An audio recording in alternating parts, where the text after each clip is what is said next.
Welcome everyone to this session on Decolonizing the Canon, part of the conference Worldviews, Latin American Arts and the Decolonial Turn.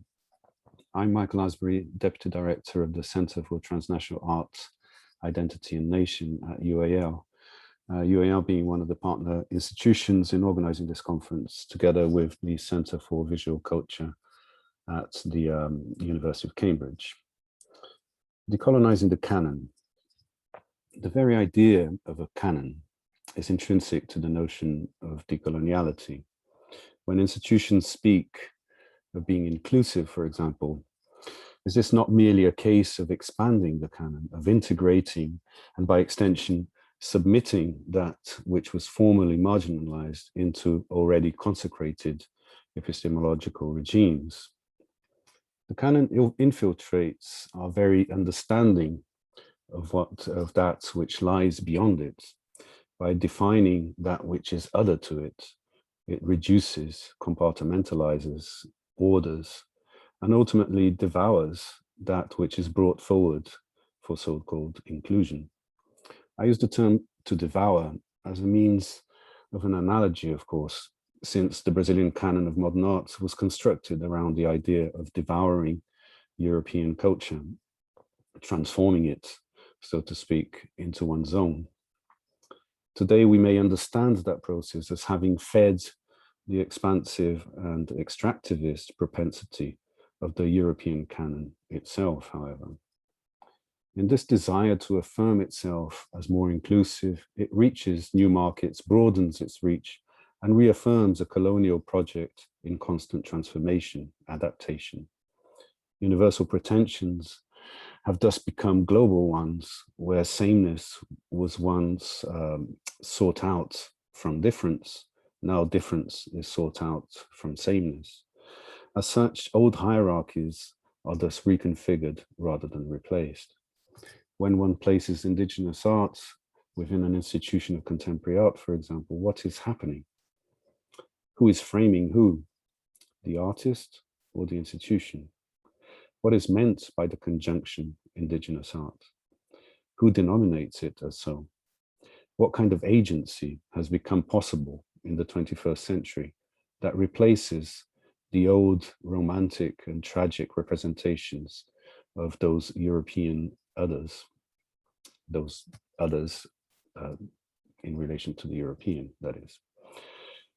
There are these are some amongst many other questions that this session hopes to address, if not necessarily answer.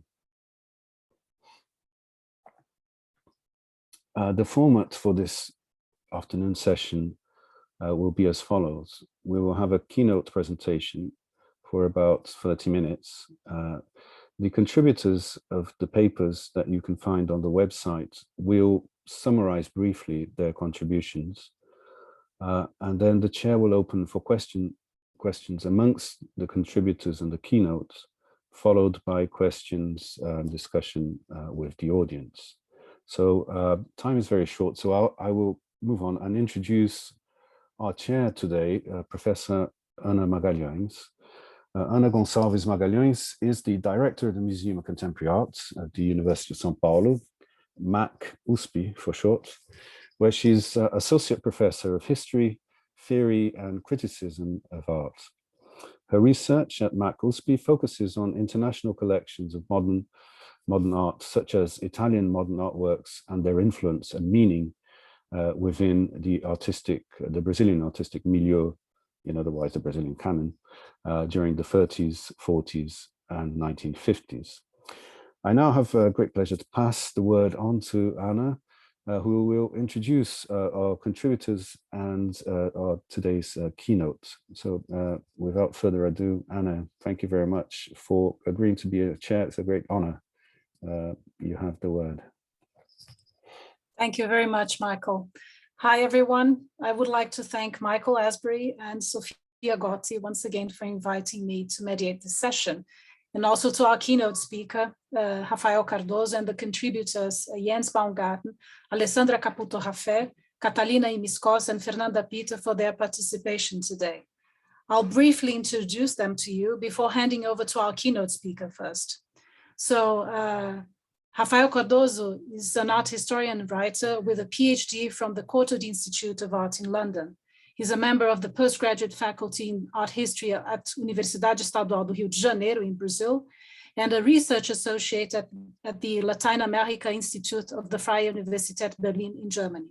He's the author of many books on the history of art and design in Brazil during the 19th and 20th centuries, the most recent of which is Modernity in Black and White, Art and Image, Race and Identity in Brazil, 1819-1945, from the Cambridge University Press, 2021, and forthcoming in Brazil in 2022. As for our contributors, Jens Baumgarten established one of the first autonomous departments of art history in Brazil at the Federal University of São Paulo. Baumgarten has authored the book Image, Confession and Power in German, 2004, and is preparing a book on visual systems in colonial Brazil, and another about comparisons between Brazilian and Filipino art history. Alessandra Caputo Rafé is a professor and researcher at the Universidad Adolfo Ibáñez in Chile. She currently leads the research project Confluences between Indigenous Cosmogony and Aesthetic Practices in Latin America, the case study of the Venezuelan Amazon. Catalina Imiscos is an AHRC-funded PhD candidate at the University of Leicester. An exhibition studies specialist, she's a visiting lecturer in the Exhibition Studies Research Masters at the Central St. Martins in London. And finally, Fernanda Pita is a senior curator at the Pinacoteca do Estado de São Paulo. Amongst her curator's exhibitions are John Grass, Tropical and Modernity Idyll, curated with Thierry Freitas, and Alvin Correia, No One Would Have Believed, curated alongside Lawrence Denens at the Netwerk Aalst in Belgium, on display at Pinacoteca from December. So I would then very much like to pass on to Rafael Cordozzo for his keynote speech. Thank you, Rafael.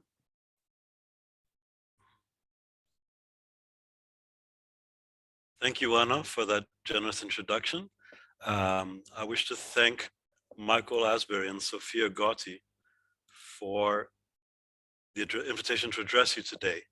I'm delighted to be here. I'm trying to share my screen now. Can you see it? Yes, yes. Thanks also to the panelists for their enlightening presentations, which I highly recommend that everyone views.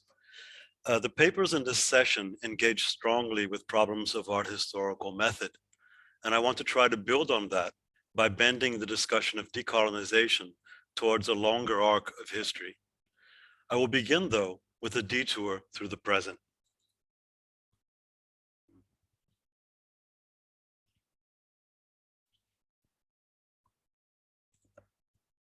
If I can get my screen to move.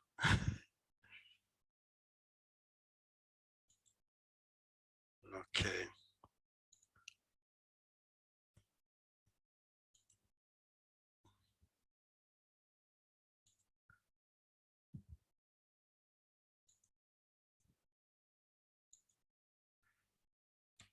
Okay.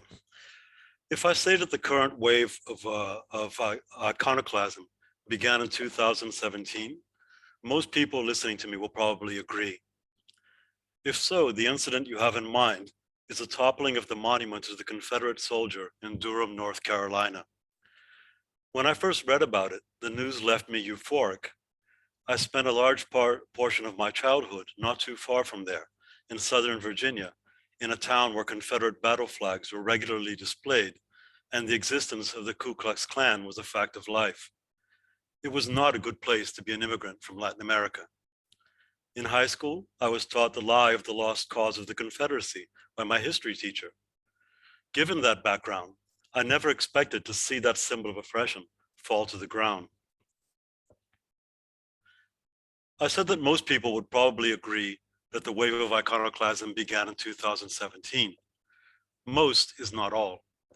Some of the more critical among you might disagree, particularly if you happen to come from South Africa. It was there that the Rhodes Must Fall campaign began in 2015. That, rather than Durham, North Carolina, might equally plausibly be taken as a starting point for the present wave. Some of the most critical among you may disagree even more radically, particularly if your native tongue isn't English. What global wave? you might ask. Can we qualify something as global because it happens in the United States, the United Kingdom, and parts of the British Commonwealth? Does a monument falling only make a sound if the crowd roars in English? If you happen to come from Brazil, as I do, you might wonder where the 2013 attack against the Monumento às Bandeiras in São Paulo fits into the narrative. On October 2nd of that year, indigenous activists marched to the most symbolically charged sculptural site in São Paulo, occupied it, doused it with red paint, graffitied slogans on its granite surface, and raised the red flag in remembrance of the blood of their ancestors. Was it iconoclasm? Yes, it was. Was it a decolonial gesture? Most definitely. Did it make an impact? It was front page news in Brazil and sparked a national debate. The targeting of the monument also triggered a conservative backlash, a decisive factor in electing João Doria, then a candidate for mayor of São Paulo, now the state governor, and a contender for the presidency of Brazil. It was in sum a big deal, but if you're not Brazilian, you probably never even heard about it. My purpose here is not to talk about iconoclasm, but the idea of decolonizing the canon. The reason I began with monuments is to give you a concrete example of how perspectives on decolonization are necessarily different depending on where you come from. Your vantage point influences what you see and hear, particularly in these times of social media bubbles. How are we doing then in terms of decolonizing the canon? As an art historian specialized in Brazilian art of circa 1850 to 1950, I would have to answer, not very well. After more than 2 decades of output in world art studies and global art history, my own subject area remains essentially marginal. From my obscure corner of the art historical field, the canon is just as formidable and unassailable as it ever was. Trying to convince a museum director in Europe or the USA to exhibit the kind of art I study is guaranteed to elicit a bemused smile. Books on the subject are hard to come by in English, French, or German. I was lucky enough to have one published earlier this year by Cambridge University Press, no less. But significantly, it was not edited as a volume of art history, but as part of their great Afro-Latin America series. The art made in Latin America has rarely been taken seriously as art, much less studied as part of a shared art history. It is not just the culture of the other, in the way that Africa and Asia are other to the European mind, but the expression of a marginal and liminal identity, deceptively familiar, yet clouded by disturbing in-betweenness. Mainstream art history has traditionally had little time for Latin American art. The works themselves often remain unseen, and even when viewed charitably, are greeted with expressions of surprise that such a thing could have been made in such a place. There is one obvious exception to that historiographical rule, and it is the period since the Cold War. International scholarship is well and thriving in concrete art, neo-concretism, conceptual installation, and performance art of the 1960s and 1970s. Gauging from the art historical literature, particularly in English, you could be forgiven for thinking that Brazilian art, for instance, began in 1951. The assimilation of contemporary Latin American art into the global canon is worth thinking about. It begs the question of why earlier periods are resistant to the same sort of inclusion. Quite often, the unspoken assumption is that the older art was just bad or uninteresting. Can several centuries worth of cultural production, spanning numerous peoples and a vast expanse of the globe, really be so unworthy of exploration? Or is it rather a question of the criteria by which we define art and its place in history? A notable aspect of contemporary Latin America's rise to prominence is how that inclusion took place. It was a markedly international effort, filtered through institutions located outside Latin America. It began about 30 years ago among forward-thinking curators and gained momentum via collectors in the art market, achieving something like canonicity only very recently. International recognition, in turn, has paved the way for a renewal of scholarship both at home and abroad. Now, that sounds like a success story, and in many senses it is. It's a convincing example of how the canon can be expanded. But sticking to our topic, can we also view it as an exercise in decolonization? Is it decolonial when a revision of the canon reinforces the authority of those who keep and guard the canon? Is it decolonial to accept that colonizing powers, past and present, should teach the formerly colonized how to decolonize themselves?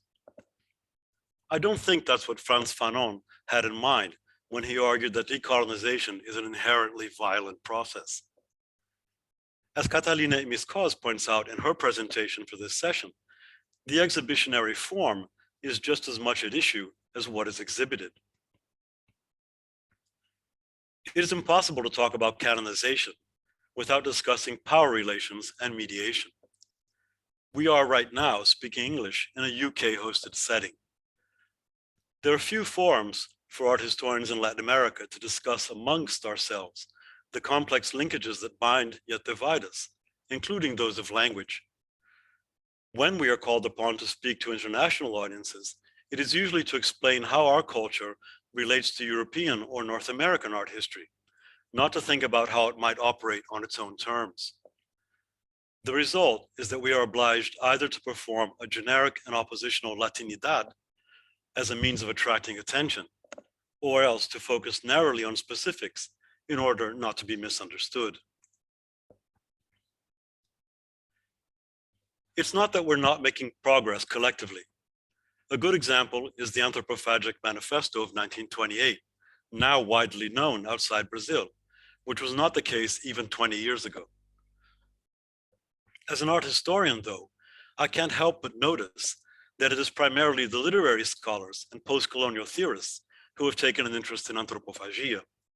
Art history lags curiously behind. The exhibition Tarsila do Amaral, Inventing Modern Art in Brazil at MoMA in 2018 was a step in the right direction. It was not, however, as reported in the press, the first showing of a Brazilian modernist at MoMA. Cândido Portinari exhibited there in 1940, but the exhibition Portinari of Brazil is not part of the modernist canon. The way it has been largely forgotten is symptomatic of the historical invisibility of Latin American art. Such erasures are long-standing even within local and regional histories in Latin America. As Fernanda Pita demonstrated in her presentation, Brazilian art history has yet to come to terms with the place of indigenous art within the nationalist paradigm, despite discussions that date back to the late 19th century. Decolonizing the canon is easier said than done.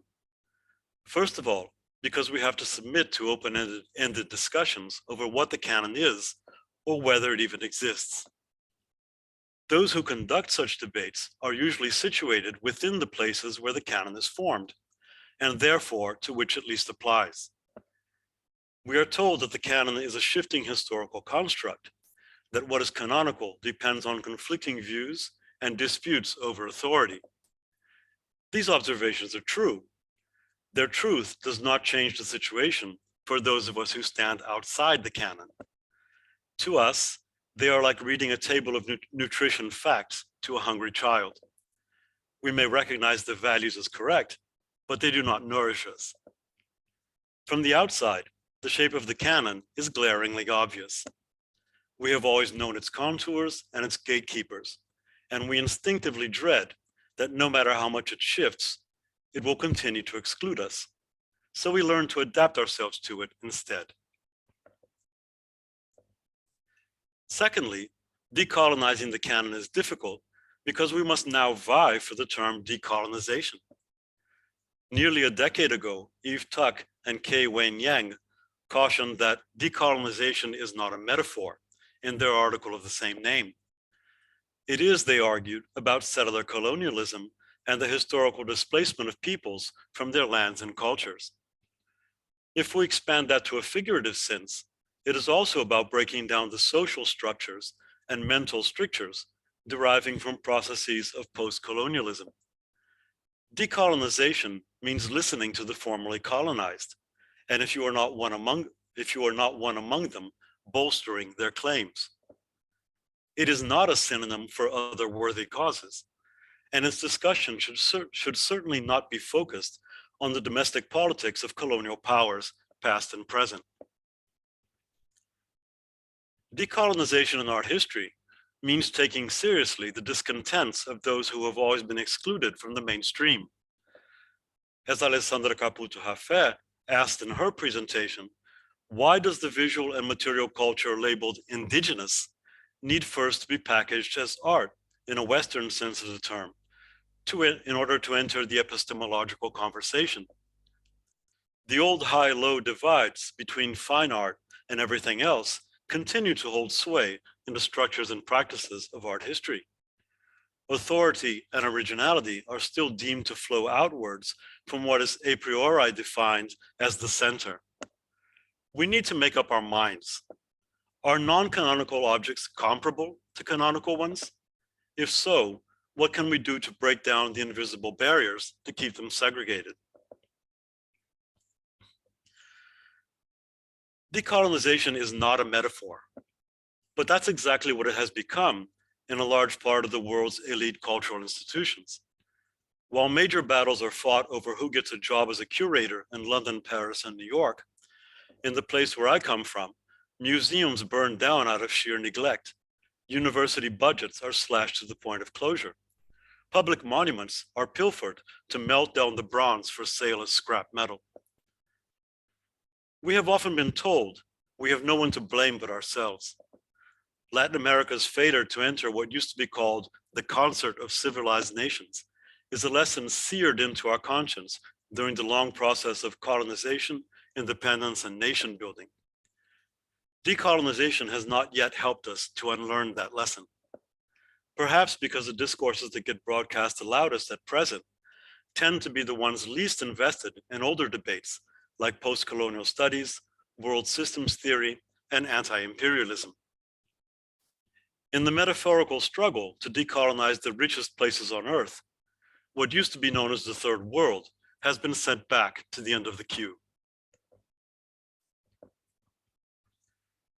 We must strive not to lose sight of the geopolitical dimension of decolonization. Recently, Paul Gilroy said in an interview that he is not particularly interested in decolonizing the 1%. That is a provocation, of course, but there's the ring of uncomfortable truth to his words. Despite their good intentions, European and North American commentators too often ignore that their governments continue to promote a system of political domination enforced by military intervention whenever and wherever deemed necessary, and propped up by ceaseless cultural propaganda, economic sanctions, and more recently, lawfare.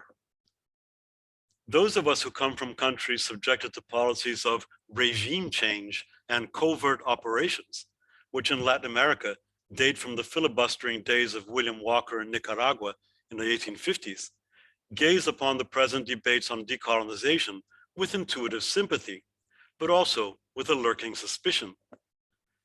By detaching race and gender from issues of class and region, those in power appear once again to have found a way to divide and rule.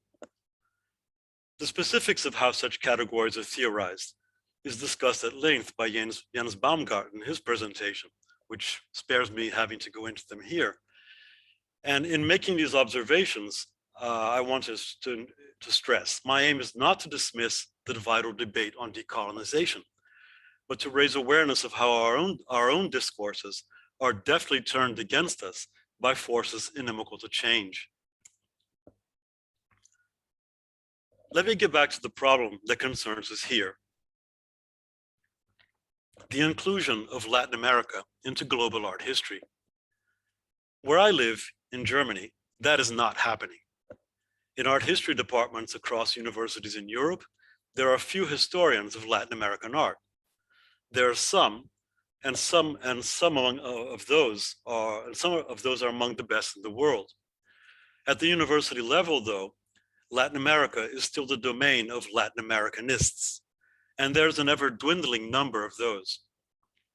As the region falls once again out of intellectual fashion, the cultural dialogue between Europe and Latin America has been put on hold. That is a loss for both sides. The two regions' views of each other shaped the way we imagine the West over 4 centuries. Lest we forget, the first map to employ the name America was produced in 1507 by the Freiburg mapmaker Martin Waldseemüller, who placed the name in what is now South America. There was no North America to speak of in those distant days of the cartographical imagination, and the corresponding landmass appears on Waldseemüller's map as a scrawny appendage above the Caribbean. It is a fitting irony that the sole surviving copy of the map is housed in the Library of Congress in Washington, D.C., which purchased it in 2001. The first images of America and its peoples that circulated in Europe during the 16th and 17th centuries were mainly produced by artists in what are now France, Holland, and Germany, imagined from models and descriptions of South America. It strikes me that such objects as Waldseemüller's map or the prints produced by André Thévé and Théodore de Brie should be the stuff of introductory textbooks in global art history. They are, after all, the origin of what Franck Lestringant labeled the invention of the savage.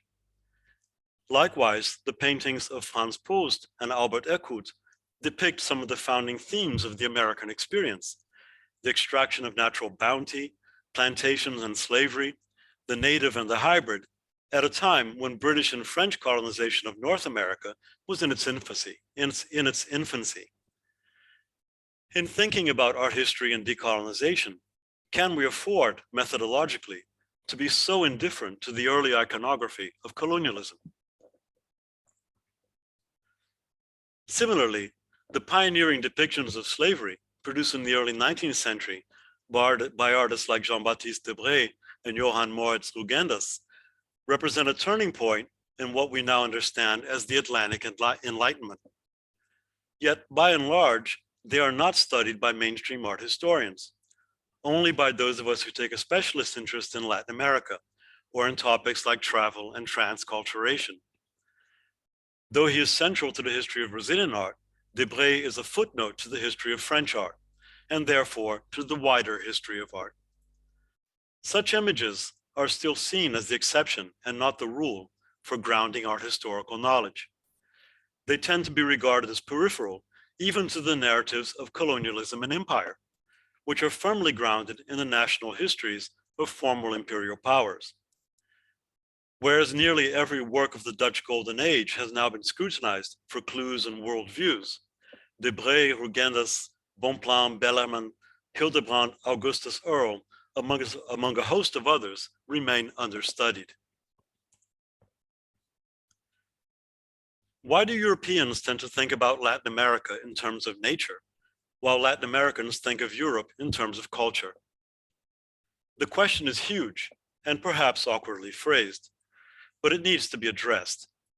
It is implicit to the portraits on the screen. On the left, we see Jerónimo Antonio Gil, director of the Academia de San Carlos, posed as an Enlightenment savant, surrounded by the art he was tasked with transferring to Mexico. Portrayed a decade later, the naturalist Alexander von Humboldt appears to belong to an entirely different age. The fanning leaves of a banana plant behind him open the view out onto the horizon, whereas the equivalent staging device of the unfurled curtain behind Gil opens onto a window looking out at the White City. Humboldt stares out at the viewer, the fixity of his gaze attesting to the truth of his observation. Gil, by comparison, seems to be stuck in a set of presumptions as artificial as his powdered wig. The Krumholtz portrait of Manuel de Araújo Porto Alegre, later director of Brazil's Academia Imperial de Belas Artes, lies somewhere in between. Though squarely framed by the tropical backdrop, he seems somehow removed from it. His pose is stiffer than Humboldt's, his expression and attire more somber.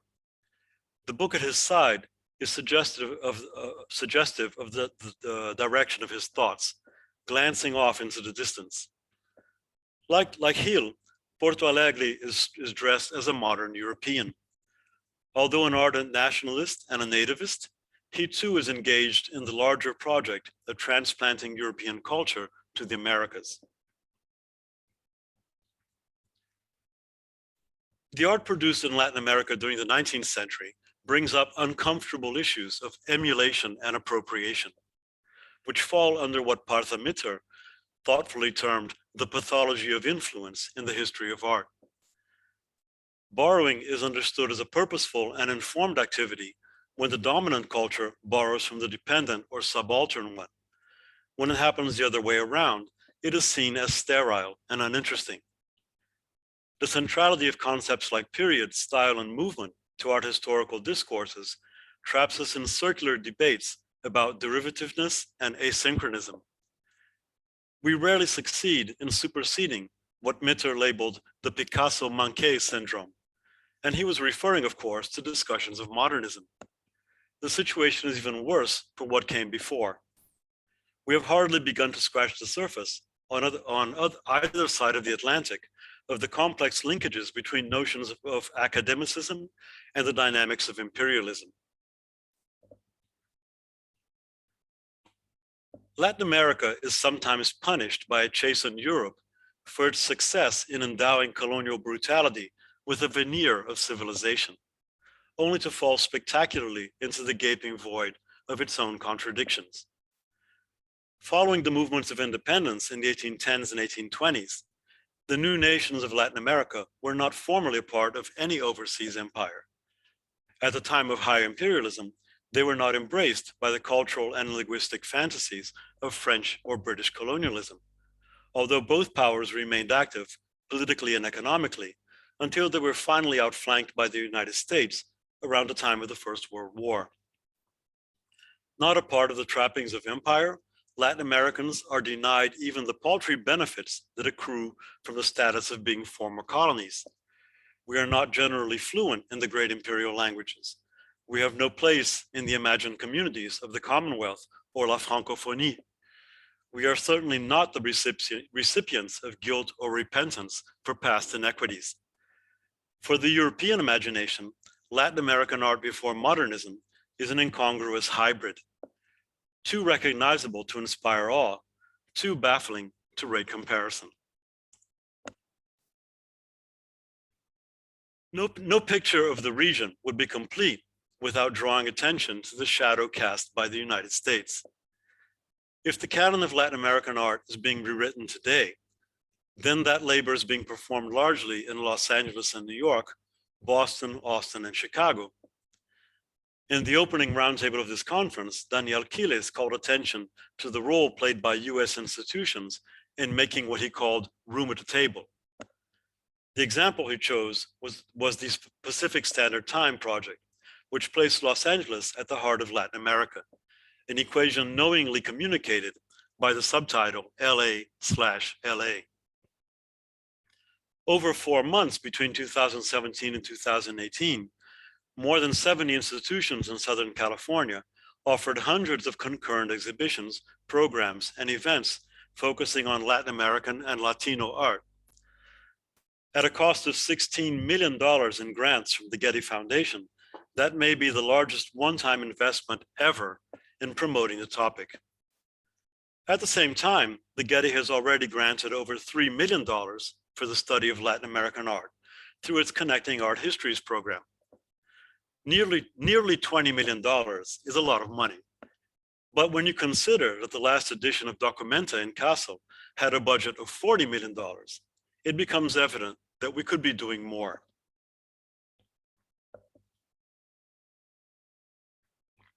To my mind, we need more projects like Pacific Standard Time, not less. Other countries and institutions should do their part to open spaces for exhibitions, books, academic positions. From where I stand, it would be fantastic to see Latin American art before 1945 getting the attention it deserves. The existing table is already so crowded that it is hard to make any more room. It's time to build more tables and more rooms to hold them.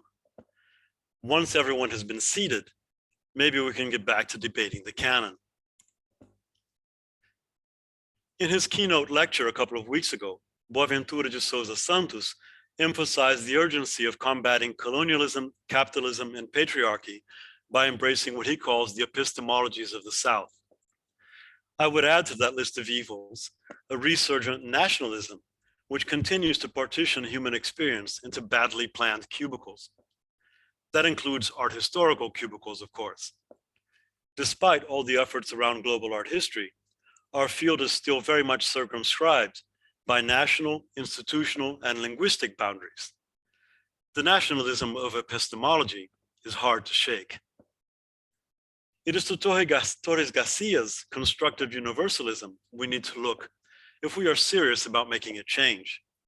Flip the map upside down, abolish borders, change the background from black to white, yet maintain our orientation according to the rigorous standards of knowledge we share and expect.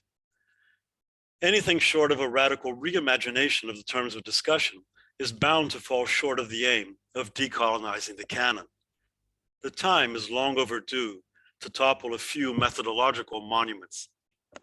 Thank you for listening. Thank you very much, Rafael. That was really inspiring. And I would like to, when we go back to the discussion, go back to also this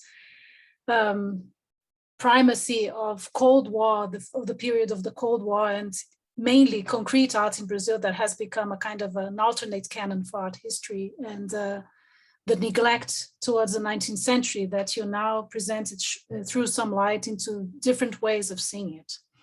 Well, I would like then to pass on to our contributors, starting with Jens, to summarize their topics in very quickly, so in 3 minutes. Jens, so you first. Okay, thank you very much. But I would like really to say thank you for the invitation to Michael and Sophia, for the kind introduction of Anna, and for the great talk of Rafael. So he already mentioned what I tried in my talk that is recorded is to look from coming to contextualize also the question of decolonizing the canon. And that means looking at the very highly polemic opening of the Humboldt Forum in Berlin that shows exactly somehow a return to universalistic canonization. But also it was very famous or infamous for bringing into light robbed art, so stolen art. And this led to a very interesting discussion about the relation of colonialism and National Socialism. So to say that both, and Rafael has mentioned it also in Frantz Fanon, that the colonial process is not only a violent process, but it also is based upon the idea of genocide and exactly of violence. And this violence went back to Europe and also still continues in Latin America. And so if we think the genocide and violence are basic concepts, I would like to apply them also for the question of the aesthetic spheres. So aesthetic, it was also not linked to this question of violence. And so it means, to not to show, not to be visible. And this Rafael has also showed perfectly. So what I wanted to try is to include the category of violence and power and genocide of some categories that we think together with the canon. And that means we can see it in the National Socialist idea of Prague, of the Prague Museum, of a extinct race, that means the Jews, or if we can see in Moema of Mireles also this kind of idea. So what I then wanted to show is a decolonial reading with Schüssler Fiorenza as a theory of the Kyriakat, that means of privileges. So the canon and the visual, the aesthetic discourse is also based upon privileges that are shown. So what my aim was in the end, it can't be just the inclusion of artwork, as Rafael also said, of artists of indigenous and Afro-descendants people, but it is to question the idea of canon itself. So canon itself is a quite violent act, and that includes genocide. And this is, I think, a very big blind spot art history has never faced. So it seems to be art history as not linked to those basic questions of violence and genocide. So thank you very much. I hope it was short enough, but also instructive enough. Thank you, Jens. I'll pass on now to Alessandra Caputo-Raffè to summarize her.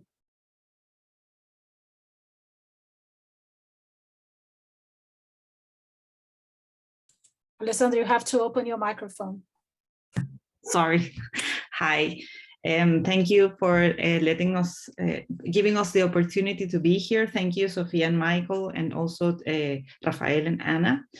First of all, I wanted to point out a mistake in my presentation. Actually, in the picture of Avaporú by Tarsila do Amaral, I put the wrong caption. It was actually due to the many changes I did in my presentation. And actually the caption belongs to Anthropophagia, a picture, a painting by Tarsila. Thank you, Anna, for pointing that out, because I didn't realize that. Anyway, it was lovely to hear all the presentations, because I think they really connect in many ways, and my emphasis in particular is the paradox, as Fernanda puts it, or the dilemma that we have to approach these forms of aesthetic production from the indigenous world, and in general of the non-Western, in Latin America, and especially in my case of study in Venezuela. It is a real epistemological challenge, because it is very difficult to conciliate a field of study that has been traditionally be part of the social sciences into the visual arts and art history field. It's a very lonely career for, particularly for me, that in Venezuela, actually the indigenous is only an object of study of anthropologists, archaeologists, and art historians. Everybody tells me that what am I doing studying indigenous people in Venezuela from an artistical or aesthetic point of view. So it's actually very difficult to decolonize or put it in change this mindset. And it's actually it's the other problem that I face is the same word of decolonizing itself, because how do you, from a certain perspective, being Latin American and living in Latin America, it's very difficult to, how do you decolonize what is already meticized, what is mestizo, right?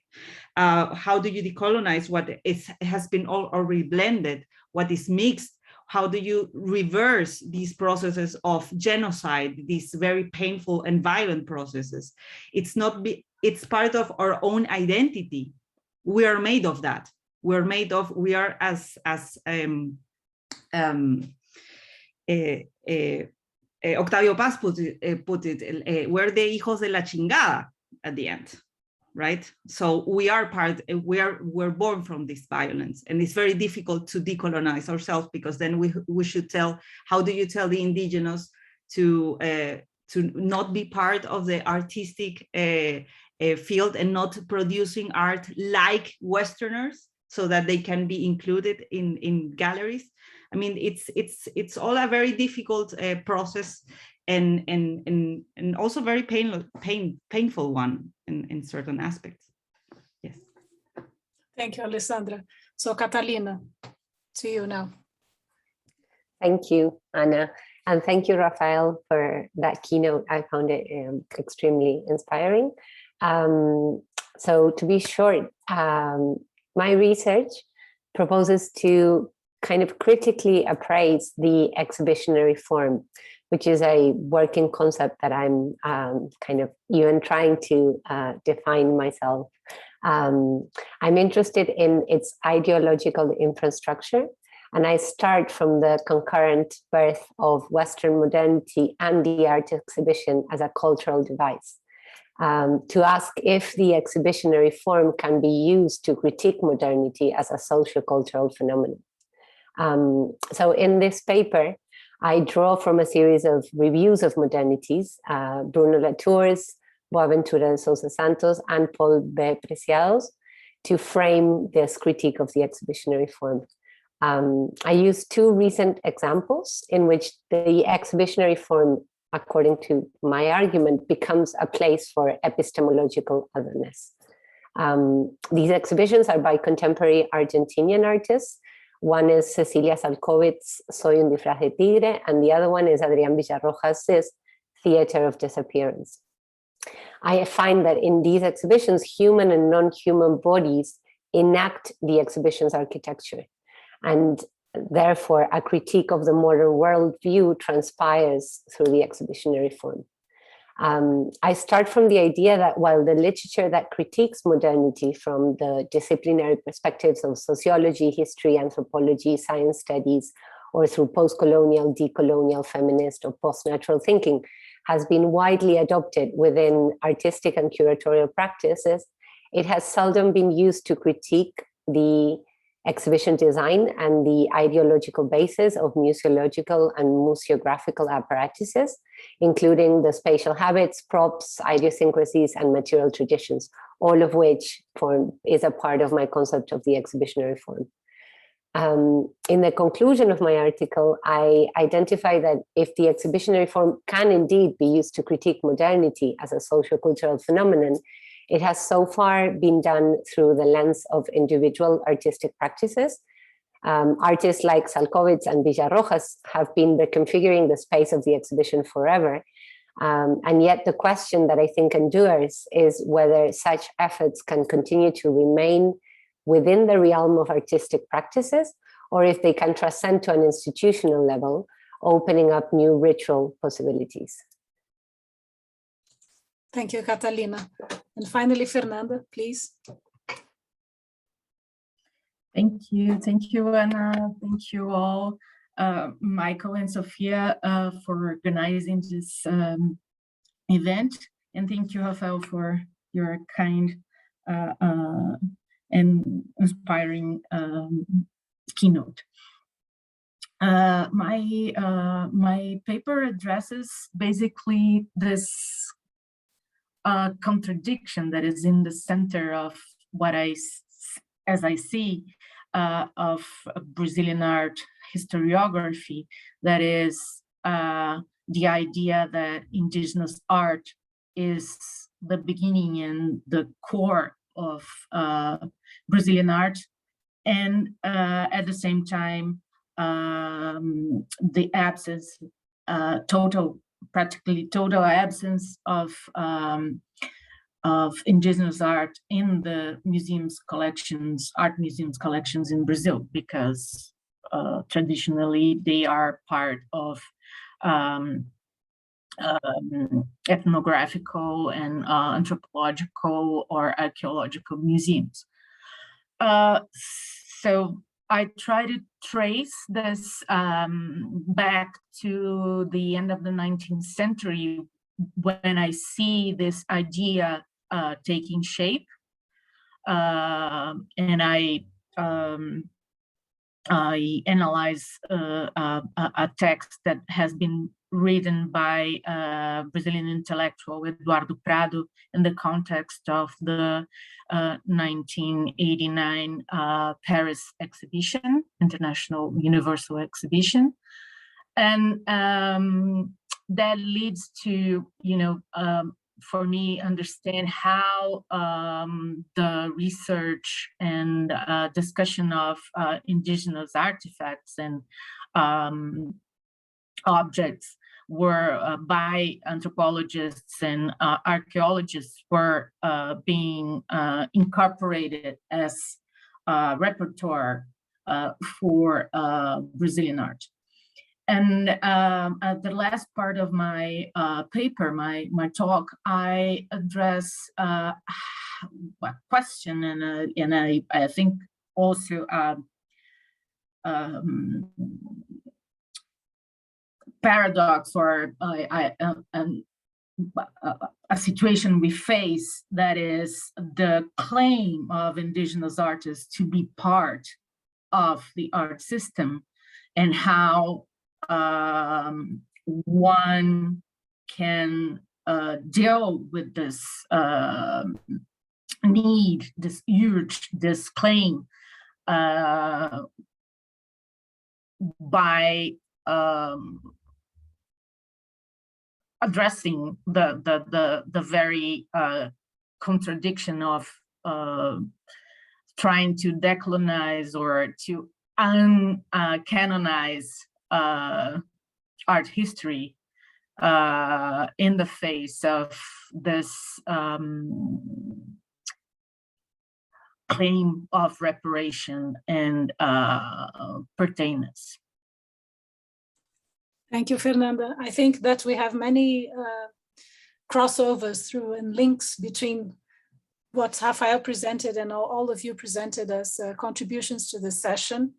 I would just like to start with a provocation. First of all, quoting from Mario Pedrosa, a very famous modernist critic who was a kind of a bastion to the defense of concrete art in Brazil in the 1950s. He will use the sentence "condemned to the modern" to speak about his opening his speech in the Congress that inaugurated Brasilia in 1960, sorry, and he's talking about condemned to the modern.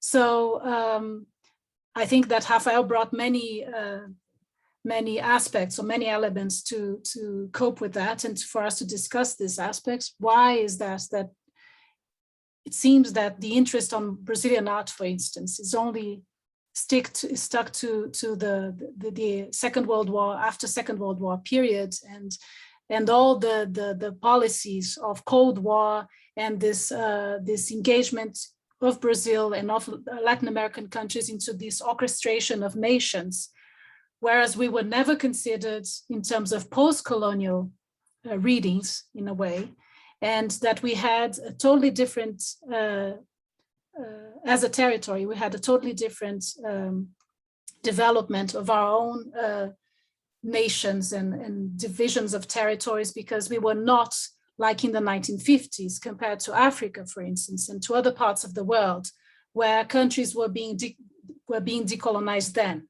I'm thinking about Algeria, I'm thinking about India. These were all colonial fights and colonial struggles to liberate these territories from their former colonies in Europe.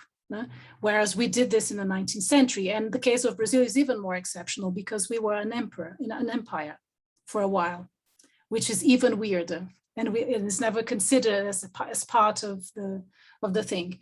In terms of the discussion of the canon per se, I find that all the contributions come very well together in bringing one very special aspect of it, which is violence and power relations that are never considered when we actually study this in the field of art history. So at least in Brazil, we saw a way first of gender studies and then African Brazilian studies and now indigenous art studies, being making the heyday of art history, but very seldom they are considered in terms of all the contradictions that implies the making of otherness. So otherness is informed by colonial violent forces naturally, essentially, basically, in the very principle of it. And it's very important to discuss that too. So I think that all of you kind of touch on this matter. And in terms of the canon, I understand that Jens and Catalina's contribution come very well together because they are framing, they are trying to find this kind of display or tool through which Western culture has been able to read the whole world, or this idea of universalism. And actually the exhibition space is part of it. And this reminds me of, for instance, of a very, very interesting writing by Donald Preziosi, an essay that he wrote about collecting in museums. And he speaks about the museum as this very formidable tool through which we read all cultures and all the problems of this. So I'm just throwing some things on the desk or on the table for us to discuss. And one final thing that I think it's very important is the still very contradictory issue of how to recognize these other artifacts or other objects that are the indigenous visual culture and other, autochthonous cultures into the discourses of art history without, or at least being fair with them somehow. How do we negotiate these kinds of pacts? And this has to do with breaking with asymmetries and breaking with power relations somehow. So if you want to comment on that.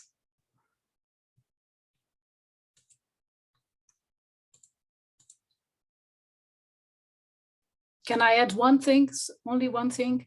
I also like the fact that Jens brought genocide inside Europe, inside this discussion, because we are never considering how European territories relate among them. They are always seen as monolithic from the point of view of Latin American studies or Latin American specialists, and they are not. Since the very beginning, the making of art history makes very, very clear differences between these territories. I'm not going to mention here the Balkans and other territories like this.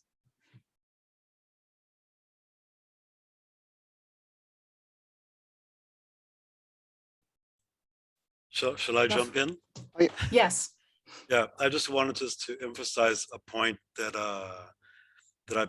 I made in my lecture, which responds to what you just said, the last thing you said about looking at how Europe is seen from Latin America, and also to respond to the first point that you made about Mario Pedrosa saying that Brazil was condemned to be modern. I think we really have to not lose sight of geopolitics. This is a traditional problem in art history. Art history has always traditionally tried to divorce itself as epistemologically from what would be a social science, political science perspective. And this is something that a lot of art historians have fought against in the past 50 years. There have been major initiatives to try and make art history more aware of political context. And it still hasn't been enough, apparently, because we still do not look at things geopolitically. Why does Brazil become important after 1945? Well, the answer is the Cold War. The answer is geopolitics. The answer is the United States responding to what was going on in Mexico, to what was going on later in Cuba. So we have a situation where certain aspects are emphasized because other aspects are being downplayed. And I think that is the sort of key takeaway that I would like people to have from what I said is, if we're going to talk about decolonization in canon, then let's not lose sight of the bigger geopolitical picture. I don't know, Jens, you want to, I think Michael will ask you to, and then I'll pass on to Fernanda. Yes, thank you very much. So this was exactly one of the objectives of my presentation, and also here in the discussion. I think it's very important to think, because canon is quite an intrinsic idea of art history, and this very often means in a certain way, and just to say it as an anecdote, you go with art historians into a museum and in 2 minutes they say, oh, this is great art, or this is not great art. So they know somehow intuitionally what is great art. So there is still this idea of an aesthetic discourse, and this creates the discourse. And I think it's very important. On the one hand, we had this long-term idea of global art history that I think that was interesting, but it again it was somehow, in quotation mark, innocent. It seemed to be, yes, okay, now we have the negotiation of cultures and we have double symbols, double signifying, and it always excludes the idea, what's the basic idea of colonialism, and therefore where it comes from. So this is a quite violent and genocide ideas, and they are coming from Europe. So this is, I think, very important. So genocide and colonialism in a certain way exists as as Anna, as you mentioned, it is, and this is very important for the creation of an idea of Europe. And why we can see it today, and we just had at the last in ex-Yugoslavia, so genocide. So it is not something that is banned. So it's on the contrary, and I think this is very important. And what Rafael said is so important. Also, the idea of nationalism that goes later together with genocide. And I think this is also something we have somehow not only in the political field, the idea of a renationalization, but also in the aesthetic fields. And this comes somehow in the second ground. So it's not seeable in. So we see, oh, we are very.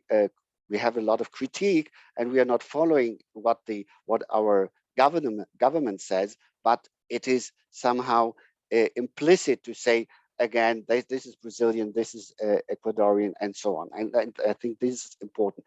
And just a last comment to the examples of iconoclasm. What Rafael has, what you have shown, it was great. And I just want to mention another example where you have even not a form of iconoclasm that is not really iconoclast, because Magalliance was killed in Cebu in the Philippines by Lapu-Lapu, the indigenous leader.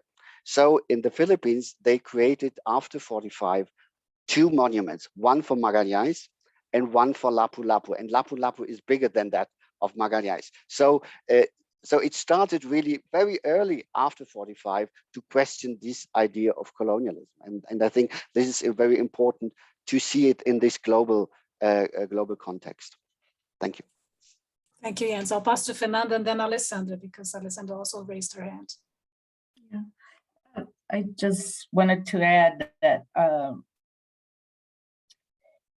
well, it's about addressing the contradiction that we want, we need to demolish the canon while supporting excluded views and modes of creating that were,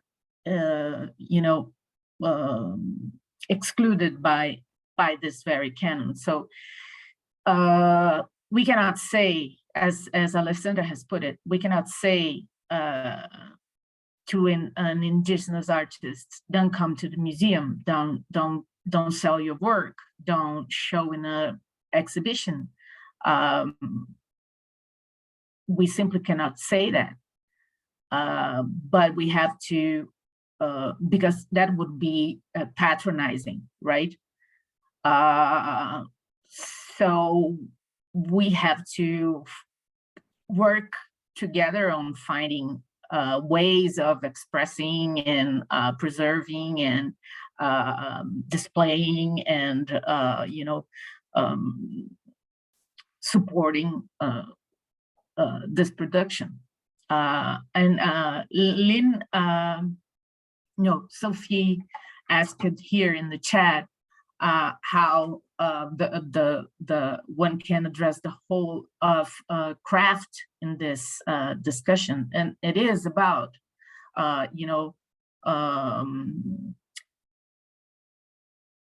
I think more fluidly or more subtly letting other categories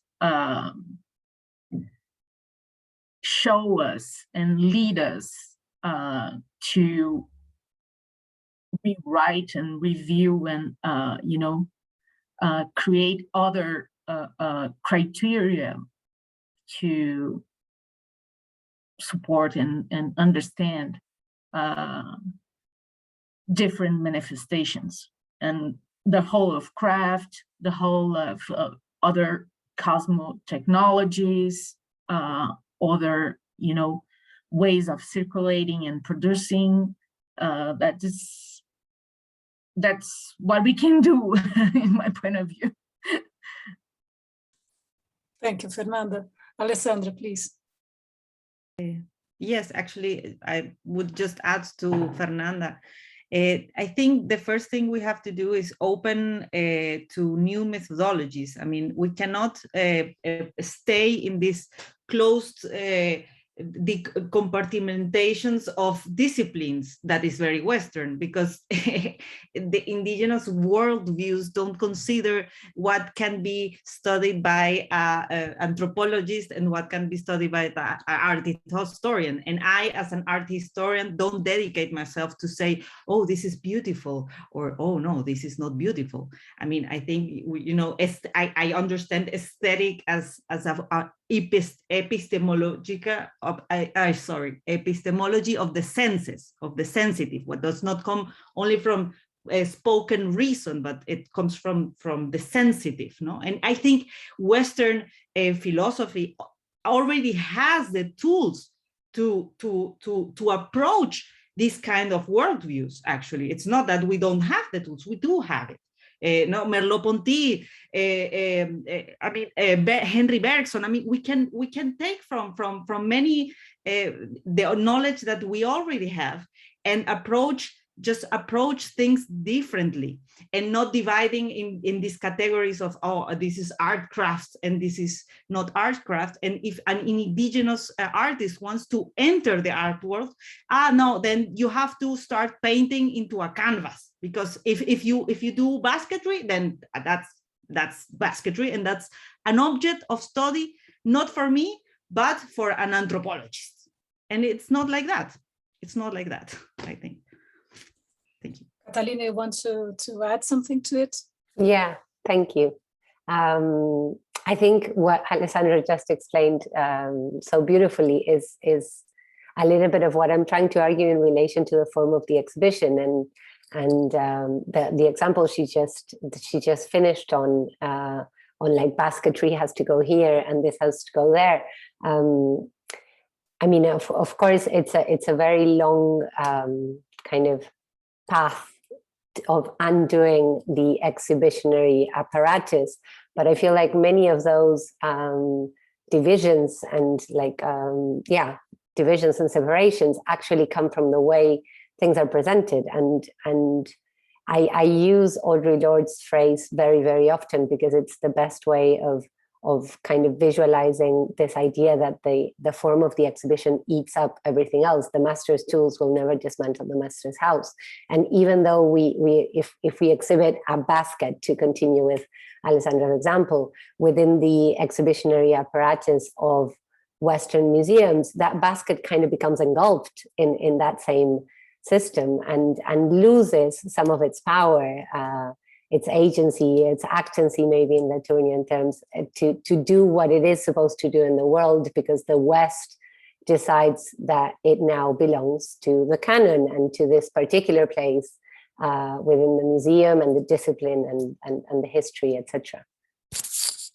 Thank you, Catalina. So we have two questions here, one by Michael Asbury. I'll start with him and then go to one of our participants here.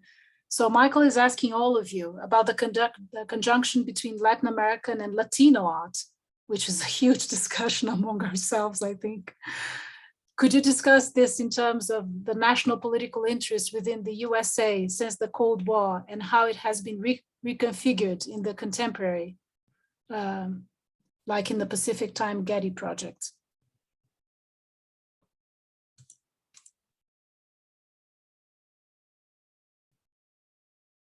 I mean, silence. just for those who are not familiar with that debate, Latino art is something very specific for the experience of Latin American immigrant communities in the US, who have been very active in also claiming their own rights to being artists and producing intellectually and so on, to that very specific context. It has I understand, at least as a Brazilian, I understand that it has very little to do with us. So it doesn't apply to the idea to the ways we discuss Latin American culture or Latin American arts across the Americas. I mean, Central America, South America. I don't know if you agree with me, but we I mean, we are kind of prone to be put into that category, but it doesn't work for us. Jens, please. No, I agree with you, Anna, what you said, but I would go even beyond. So I think, first of all, the whole term of Latino is a very, I think it's very problematic term. So it's used in many ways, and there we see how it, again, the violence is coming into it. So it includes and excludes. So Latino is not real Northern American, because this always includes the Anglo-Saxon. And on the other hand, it creates a new ethnic identity, saying the whole difference of race is an invention. So then it's an invention within an invention. I think this is the first aspect that it's very problematic. The second, my second answer, or my second comment would be, this goes exactly, and this is very interesting, that we haven't very much developed in the question of art history, since even Said's work, that when he exactly criticizes what are Arab study, Near Eastern studies, he said this created a certain kind of new colonialism, or continuous colonialism, because it's creating just a discourse. And that it's exactly what makes it so complicated sometimes. If you're working just with Latin Americanists, you just see that. So, and you have to create a certain identity of your field, and the other working with the Arab world. And so we can't think different global context. So we have, and we follow it, and this is a Northern American thinking, and we have to go back, Anna, what you said in your opening remarks. It is a very political project of the US to create for their institutions, their political institutions, let us say CIA and so on, to have, okay, we need a specialist for Latin America. So those people should speak those languages. We need for Russian this, and for Arab, the Arab context this. And so again, I think this has to do a lot with these aspects. And in a certain way, I agree that the Pacific Standard Time was a very interesting project. It involved also the South American, Central American institutions, but on the other hand, it already also just more confirmed somehow this construction of a Latino world, of a Latin America, that is a construction. Cecilia Fajardo-Hill has just pointed out the same thing that we're discussing here, that Latinx and Latin American art has nothing, they have nothing in common. Okay. There is another question from Eloisa Rodriguez. She's asking, how can museums and other institutions in the West then contribute to decolonizing the canon? Although Fernanda has touched on this already, I would love to hear other members of the panel.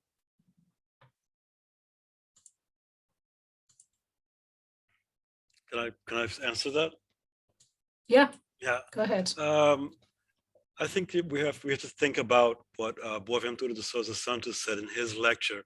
He said that he was talking about how the way that art is being included in museums in the name of decolonization, it's actually in sometimes taming the social structures that produce difference, and it's enforcing docility. So inclusion can also be a way to dampen protests and dampen demands for change, which are real demands. And I think we have to think very carefully. What is diversity doing? You know, there's a famous phrase about diversity as diversion, diversity diverting us from more important discussions. And I don't think there's a rule. I wouldn't want to generalize. I think there's, you know, each exhibition is different, each museum is different. But I've seen some exhibitions and biennials recently where the inclusion of difference and of diversity in the name of decolonization is actually just diversion from discussing the hard questions. So you make it look like you're very forward thinking and progressive, and you include all the right names, you tick off the little boxes. Oh, we have an indigenous artist, we have an Inuit artist, we have it's like ticking off little boxes. And actually the real questions are not being addressed.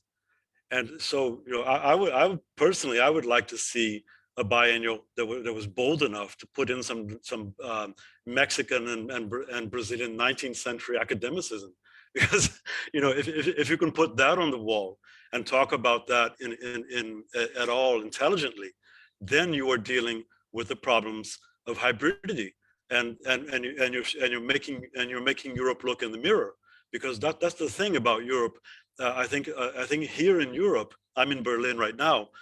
Here in Europe, a lot of the exhibitions would include the other as a way of not looking in the mirror. You're diverting attention towards something. This is what Lacan would call a lure. It's something that stands apart and diverts you from what the actual topic is.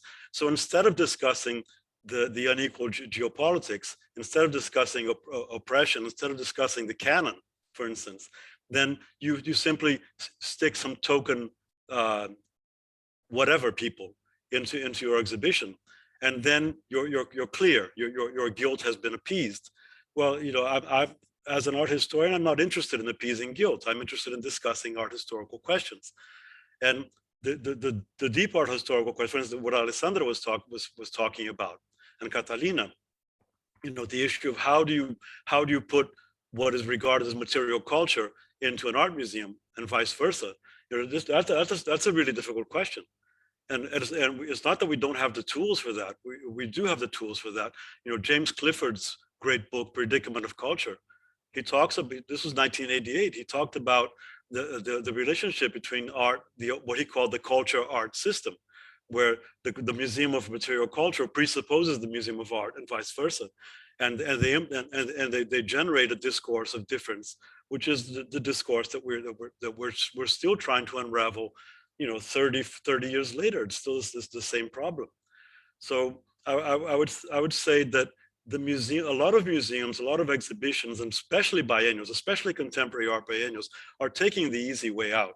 They just figure they can, if they push the right buttons, if they tick the right boxes, then they're in the clear. They don't actually have to address the problems. And if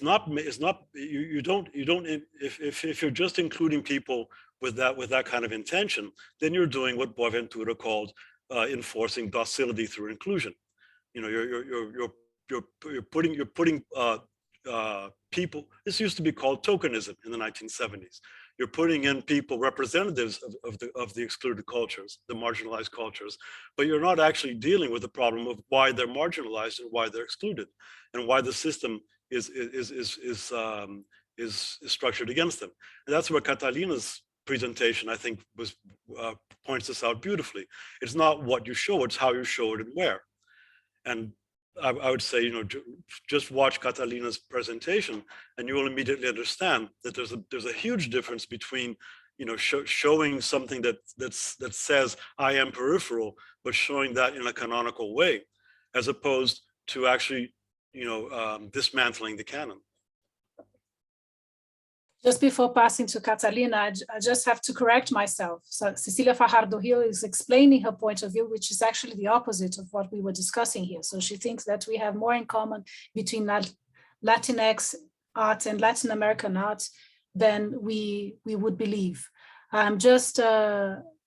Just want to clarify, Cecilia, that many, many years ago, when Professor Ana Maria Beluso was in charge of coordinating the project that now is at the Houston Museum of Art, Fine Arts, with the session of the Center of Latin American Culture, Latin American Arts, she was very resistant to that category of Latino art. I remember that. This was a discussion. This has been also a discussion among people for the group of conceptual art studies between Brazil, Uruguay, and Argentina. That's why I pointed this out.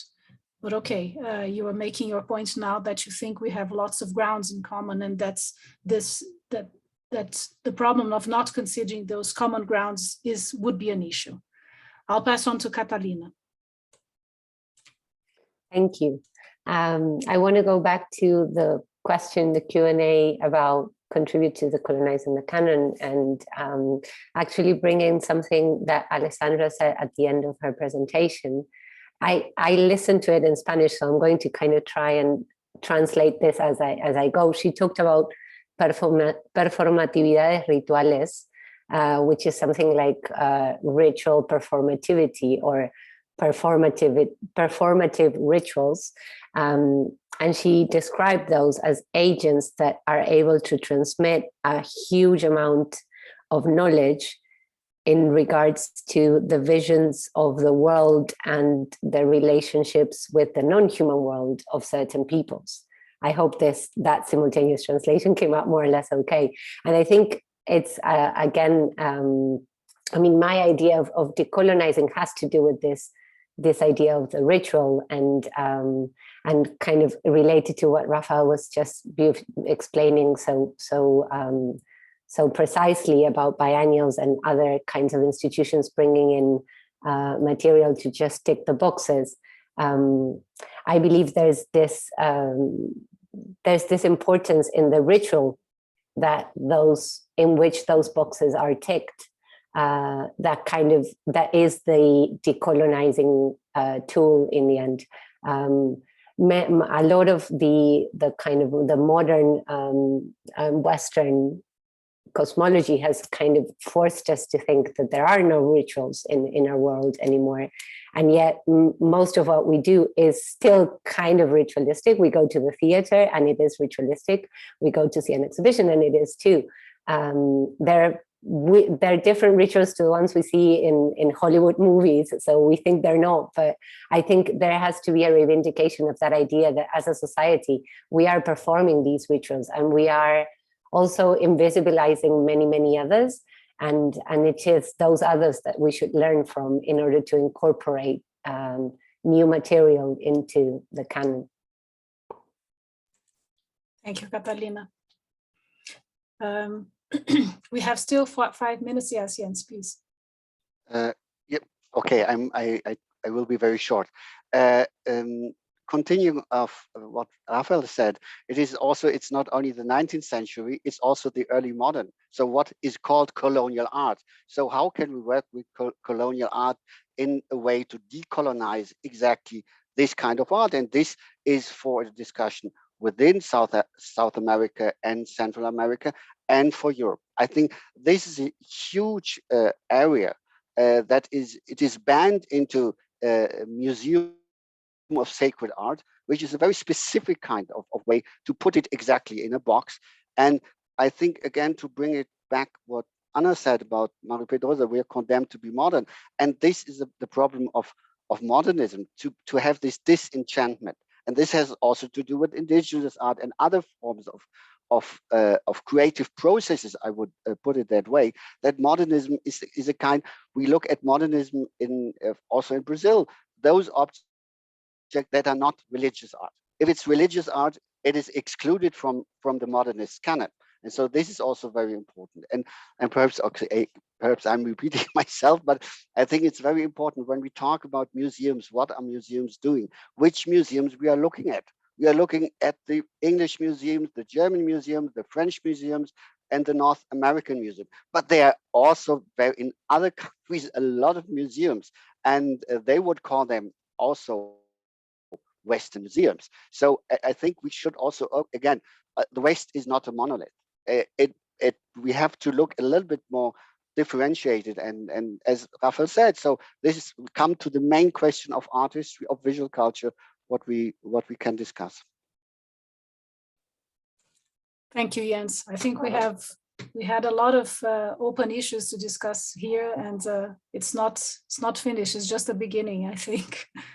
I would drop another point to what Catalina said, but I'll leave it to a further discussion in another context, because it would be a very long thing. I don't know. We don't have any more questions, and Lynn is advising us that we can have one more Q&A. I have a comment here. From Isabella Kent.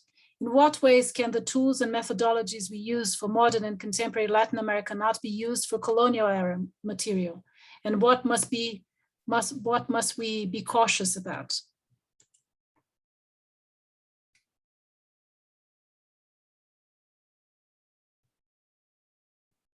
Any ideas? Jens, would you like to answer that?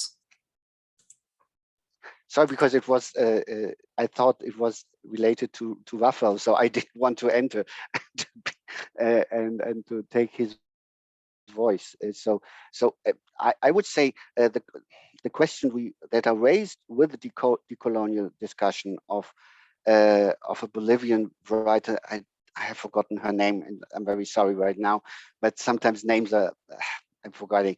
But also to come back to Stuart Hall, thinking about what is postmodern and what is really hybrid, as Rafael also said. So there are a lot of theoretical contributions that are also helpful for colonial art, but colonial art in itself, it's a box, and they don't want to discuss this. Even if we are very advanced in some debates, it's excluding all the theoretical debates that are going on, and I think that could be very interesting. But we have to be very cautious, as the question says. So we can't just apply it. We have to look which are the contexts, which are also how slavery and violence are entering in these kind of representations and these kind of artifacts and so on. So it's this huge debate exactly to open it.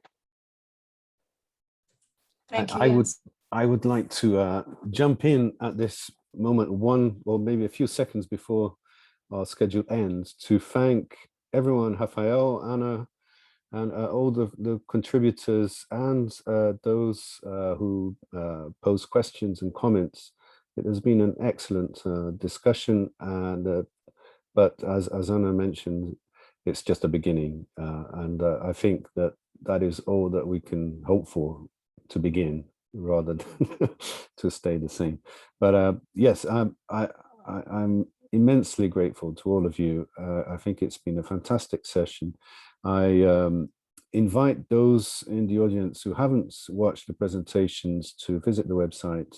They're really worth it. It's super interesting papers, and I congratulate you all, and thank you for all of those with us listening, and it's been great. Thanks very much. Great last but one session. We still have one session remaining in the conference, which will start in just over an hour and a half, I think. Oh, I think we've been have we been cut? But anyway. No, not yet. Okay. So thanks everyone, and please do join us later on today for the closing session of Worldviews, Arts, Latin American Arts, and the Decolonial Turn, which will be about art and activism, and proves to be as exciting as this one has. So thanks to the speakers, thanks for Rafael, Anna, and see you all shortly. Bye. Bye. Thank you. Bye. Thank you. Bye. Bye-bye. Thank Bye-bye. you. Bye-bye. Thank you all.